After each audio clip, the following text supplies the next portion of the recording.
પોરબંદરના નરસણ ટેકરી વિસ્તારમાં પાણીના વહેણ ઉપર વર્ષોથી મકાનો ખડકી દેવામાં આવ્યા હોવાથી રાજીવનગર વિસ્તારમાં વરસાદી પાણીનો ભરાવો થતો હોવાથી અનેક રજૂઆત બાદ અંતે મહાનગરપાલિકાએ ચુસ્ત પોલીસ બંદોબસ્ત સાથે મેગા ડિમોલિશનનો પ્રારંભ કર્યો હતો, જેમાં પ્રથમ દિવસે 25થી વધુ મકાનો તોડી પાડવામાં આવ્યા હતા.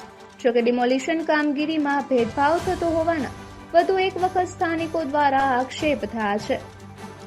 પોરબંદરના રાજીવનગર વિસ્તારમાં ભરાતા વરસાદી પાણીના નિકાલ માટે નરસણ ટેકરી નજીક આવેલ કેનાલ અને પાણીના વહેણ ઉપર ઘણા લાંબા સમયથી ગેરકાયદેસર બાંધકામો ખડકાઈ ગયા હોવાથી વરસાદી પાણીનો નિકાલ થઈ શકતો ન હોવાથી રાજીવનગરના રહેવાસીઓ દ્વારા અનેક રજૂઆતના પગલે મહાનગરપાલિકા દ્વારા આ વિસ્તારમાં 40થી વધુ મિલકત ધારકોને વારંવાર નોટિસ આપી માલિકીના પુરાવા રજૂ કરવા જણાવ્યું હતું. તેમ છતાં તેઓ પુરાવા આપી શક્યા ન હતા.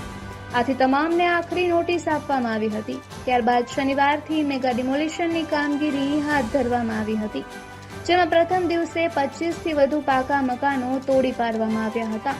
જોકે ડિમોલિશનના બીજા દિવસે સ્થાનિકોએ રોષ વ્યક્ત કરી કામગીરીમાં ભેદભાવ થયો હોવાનું જણાવ્યું હતું અને ખરેખર જે પાણીના વહેણ ઉપર મકાનો આવતા હતા તે મકાનોમાંથી કેટલાક મકાનો બાકી રાખી દેવાયા હોવાના આક્ષેપ થયા છે અને નજીકમાં આવેલ મંદિરની દિવાલોને પણ ડિમોલિશન કામગીરી દરમિયાન નુકસાન થયાનું સ્થાનિકોએ જણાવ્યું હતું. વધુમાં જણાવ્યું હતું કે જેને કોઈ લાગવગ ન હતી તેવા અને નબળા વર્ગના લોકો કે જે ટાર્ગેટ કરાયા છે, વગદાર લોકોને બાકાત રાખવામાં આવ્યા છે. પાણીના નિકાલ માટે ડિમોલિશન થાય તેમાં સ્થાનિકોને કોઈ વાંધો નથી, પરંતુ માત્ર ચોક્કસ મકાનો તોડી તંત્ર પોતાની કામગીરી બજાવી હોવાનો સંતોષ માની લે છે તેવું ન હોવું જોઈએ તેવું સ્થાનિકોએ જણાવ્યું હતું. જોકે મહાનગરપાલિકાના અધિકારીઓએ નિયમ મુજબ જ થયું હોવાનું જણાવ્યું હતું અને હજુ ડિમોલિશનની કામગીરી બાકી હોવાથી પાણીના નિકાલમાં નડતરરૂપ જે કોઈ દબાણો હશે તે કોઈની શેહ શરમ રાખ્યા વગર તોડી પાડવામાં આવશે અને કોઈ સાથે ભેદભાવ કરવામાં નહીં આવે તેવું જણાવ્યું હતું. નિપુલ પોપટ, પોરબંદર ટાઈમ્સ. માલદેરામાં કુછડિયા મારું નામ. સાંઈબાબા મંદિરની પછવાડે કાલે ડિમોલેશન થયું છે. આ પડ્યા છે 8 મકાન બતાડ્યા છે સરકારશ્રીએ 87 મકાન, પણ આ 8 જ મકાન પડ્યા છે ખાલી.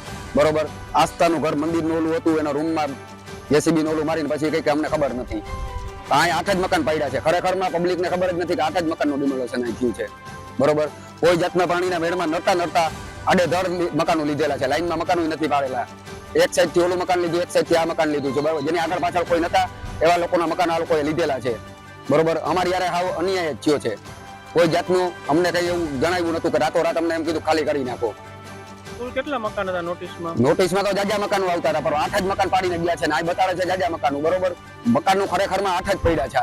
કોઈ ઈ લોકોને શું કર્યું હોય, બરોબર, સાહેબ લોકો હતા, નોટિસો તો જાજી હતી, પણ 8 જ મકાન આ લોકોએ ખાલી પાડ્યા છે. ને જેની આગળ પાછળ કોઈ નતું, ઈ મા બાપ વગરના છોકરા હતા, એના મકાનો પડ્યા છે. જેના આગળ પાછળ કોઈ નથી, વિધવા બહેનના મકાનો પડ્યા છે. બરોબર, કોઈ એવાના મકાનો નથી લીધા.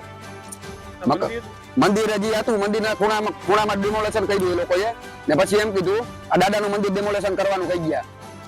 દાદાનું મંદિર ક્યાં ડિમોલેશન નથી આવતું. મંદિર આસ્થાના ઘર છે, ત્યાં દાદાના મંદિરમાં રૂમો હતા. એટલે આ લોકોએ ખોટું જે કર્યું છે ને ખોટું કર્યું છે, કેના દબાવમાં કર્યું એમને ખબર નથી. પણ આ ખાલી 8 જ મકાન પડેલા છે. નાના ટાબરિયા છે, બરોબર, એના મા બાપ નથી, એના મકાનો ફાડી નાખાય.